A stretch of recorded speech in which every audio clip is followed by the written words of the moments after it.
gente faz para evitar o pior? Você é uma pessoa controladora ou você deixa a vida fluir?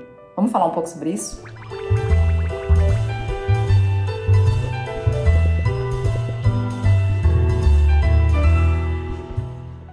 Acho que se tem algo que a gente pensou bastante esse ano em estratégias para evitar o pior. Evitar aquilo que a gente não quer que aconteça. A gente pensa no pior, claro, querendo ficar cada vez mais longe dele. Mas quando ele acontece, o que está por trás desse acontecimento? Porque para ele de fato ser o pior, não basta uma coisa ruim acontecer. Tem muitos sinais que já foram dados e que vão sendo dados e que no final desembocam nesse pior que a gente tanto teme. Concordam ou não?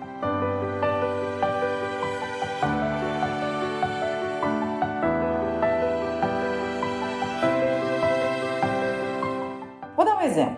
Você perde a cabeça numa discussão e talvez essa discussão tenha começado na sua cabeça muito antes dela começar. Talvez você não tenha engolido a última frase da última conversa com essa pessoa e você ficou ruminando aquela conversa durante semanas.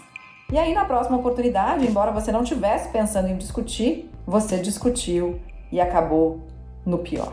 Acabou sendo o que não era para ser, o que você não queria, o que você, na verdade, tinha vontade ou pelo menos a intenção de evitar.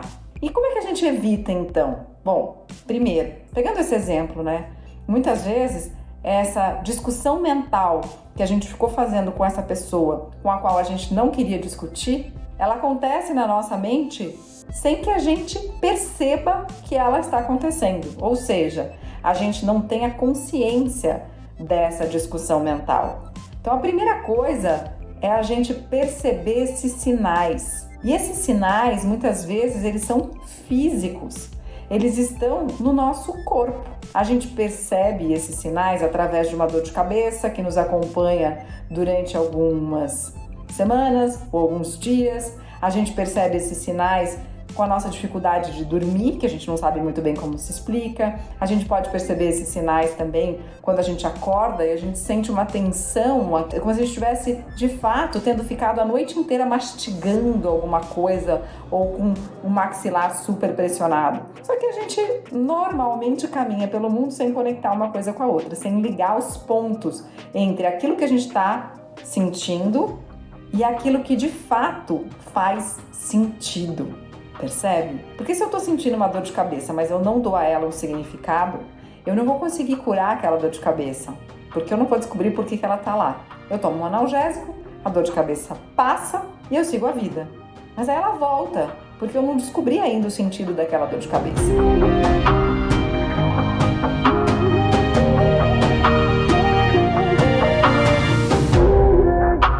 Então, para a gente evitar o pior, a gente tem que lidar com aquilo que existe, para que a gente não precise lidar com aquilo que ainda vai ser. Vou repetir. Para a gente evitar o pior, a gente precisa lidar com aquilo que existe, para a gente evitar aquilo que ainda vai ser. Lidar com aquilo que existe significa, antes de qualquer coisa, perceber aquilo que existe, aceitar aquilo que existe. Isso é uma das frases que está no curso de mudanças que existe lá na plataforma da Soulme, soulme.com, aqui se você quiser acessa, que é a seguinte: o primeiro passo para a mudança é a aceitação da realidade tal qual ela é. Porque eu não posso mudar algo que eu não aceito. Primeiro eu preciso aceitar para depois começar a transformar. Então o primeiro passo é perceber e aceitar que você está vivendo aquilo. Bom, eu estou com uma dor de cabeça. Aceitei a minha dor de cabeça. Depois eu vou tentar decifrar o significado, o sentido daquela dor de cabeça. Será que ela tem uma causa emocional? Será que ela foi, de fato, desencadeada por algo que aconteceu no meu dia, que pode ter sido uma discussão, como eu falei, ou uma conversa mal digerida, que pode ter sido um trabalho com o qual eu venho lidando há bastante tempo já de uma maneira desgostosa, que pode ser um relacionamento que eu tô mantendo, mas que eu sei que já não me faz bem. Então pode ser infinitas coisas, mas eu preciso parar e observar o que aquela dor de cabeça tá querendo me contar. Esse é o primeiro passo.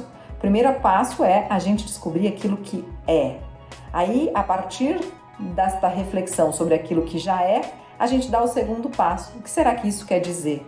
E como eu posso transformar essa dor de cabeça? Porque veja, se eu estou lá com uma dor de cabeça, vamos pegar o exemplo da discussão de uma conversa que não foi muito bem digerida. Se eu não digeri aquela conversa, a primeira coisa que eu tenho que me perguntar é por que eu não digeri bem aquela conversa? Qualquer incômodo mostra pra gente algo muito importante sobre nós. Se algo te incomoda, é porque isso se refere a você.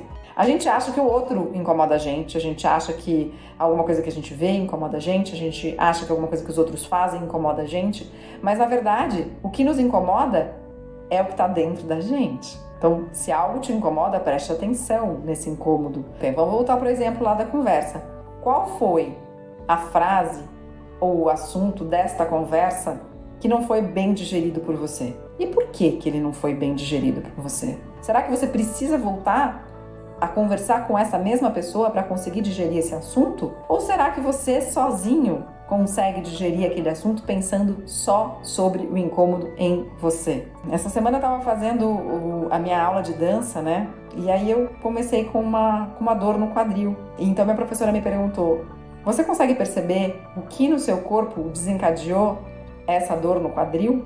O que veio antes? Quais foram os sinais que o corpo deu antes de você começar a sentir a mesma dor no quadril que você já tem há bastante tempo? E aí eu comecei a voltar, né? Fazer esse exercício da gente ver a vida de trás para frente. Voltar semana a semana, dia a dia, lá atrás. Bom, eu passei 2 semanas sem conseguir dormir direito, num cansaço extremo. Depois eu fiquei irritada com uma série de coisas. Depois eu fiquei frustrada com uma outra série de coisas. E aí a gente começa a descobrir, é quase como fazer uma arqueologia dos nossos incômodos.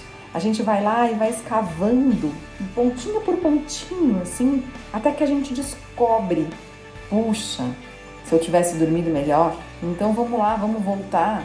E na primeira noite sem dormir, já vamos cuidar para dormir melhor na noite seguinte. As coisas não precisam ir se acumulando. A gente não precisa ir guardando tudo isso e depois ficar tentando se achar no meio de uma pilha de escombros acumulados das coisas que a gente não olhou. A gente pode ir devagarzinho, tirando escombro por escombro, antes que o muro caia.